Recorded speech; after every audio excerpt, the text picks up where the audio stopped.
Hi, my name's Cheska. I'm a composer. I've composed for a bunch of films that you've probably never heard of, but it doesn't matter because I love it, and along the way, I got good at networking. Also, I'm an introvert.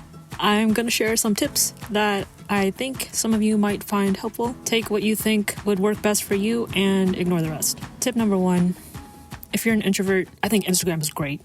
It's great for building a relationship after you meet someone in person and you don't have time to really connect with them a lot one-on-one.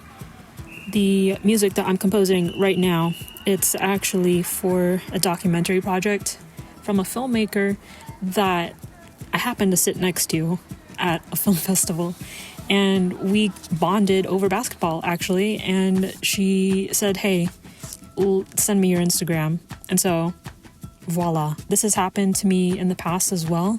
First time I went to a film festival in 2023, a filmmaker approached me and was like, hey, what's your Instagram? And I gave him my Instagram, and then we became friends, and now we catch up every so often, and that's really cool. Getting work isn't top of mind. It's just focusing on the relationship that's important right now. Trusting that the work will come if it's the right fit and everything. So yeah, Instagram's great for DMs. I don't really like it otherwise, to be honest. Okay, tip number 2, I find it super helpful to have a strong sense of who you are outside of film composing. For example, I love bouldering, I love climbing, I love nature, and I love basketball. The filmmaker I told you about in tip number 1, the one that gave me the opportunity to work on this documentary, we bonded over literally everything except for film. Film just happened to be oh yeah, okay, let's work together and see if we enjoy that. There's also a filmmaker that I'm talking to via email. He has a lot of great work under his belt, really big clients, and what's really surprising me is that we're bonding over things that have very little to do with film. We do talk about film in our emails. It's kind of we're little pen pals. We talk about travel. I showed him photos I took on my honeymoon, and he told me about a trip that he went on. It has nothing to do with me being a composer and providing him value or anything. It's literally just we're two people excited about things and wanting to share them with each other. Okay, tip number 3. I think networking works better when you are already creatively fulfilled and you're basically confident in yourself as an artist. You're not desperate for a chance to make your best music. You're already doing that for yourself. So I have a friend named Zach Heidi. You might know him. He has a passion project album called The Call of Ravens Hollow. And ever since then, I realized, man, why do so many of us wait for a dream gig to make the music that we've always wanted to make? Whether you grew up loving Star Wars or Lord of the Rings, Jurassic Park, whatever, a lot of us feel we need a work opportunity to really push ourselves and achieve our best work. But in reality, I think we're just holding ourselves back.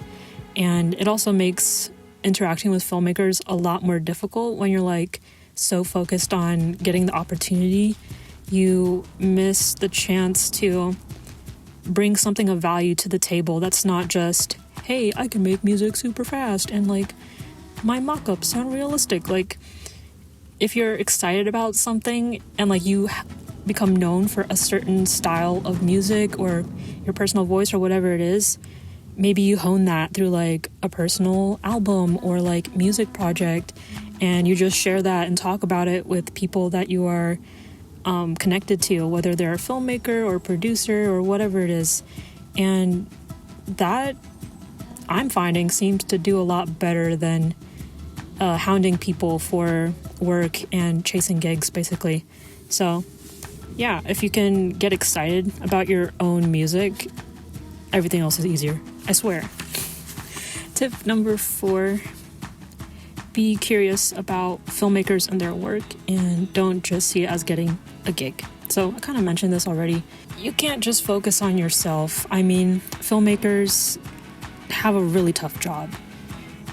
A lot of the films that get released, even the really big ones, they lose a lot of money. a bajillion dollars. The filmmakers that you and I are probably going to work with, you best believe they're putting their own money into these projects. So if you don't give a damn about, the story that they're telling, which might be inspired by, a breakup that they had, very common, young filmmaker, short film, or maybe they did something insane, like they scaled a mountain, or they know someone who's like a really accomplished athlete. You have to be interested in other people.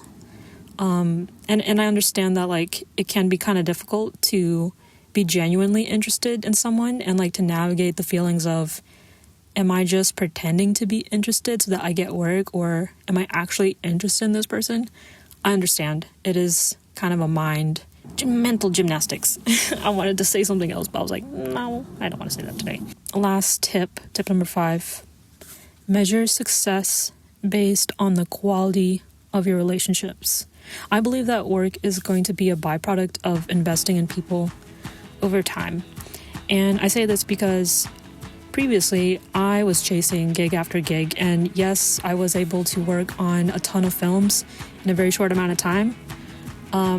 After just 3 years of working, I scored like 15 films, and I got really burnt out, and I felt like the quality of the films I was doing wasn't getting any better. I was just chasing whatever was available through crowdfunding sites, which is what I usually recommend people try if they're a beginner and want to, test the waters and work with a student filmmaker or like a young indie filmmaker.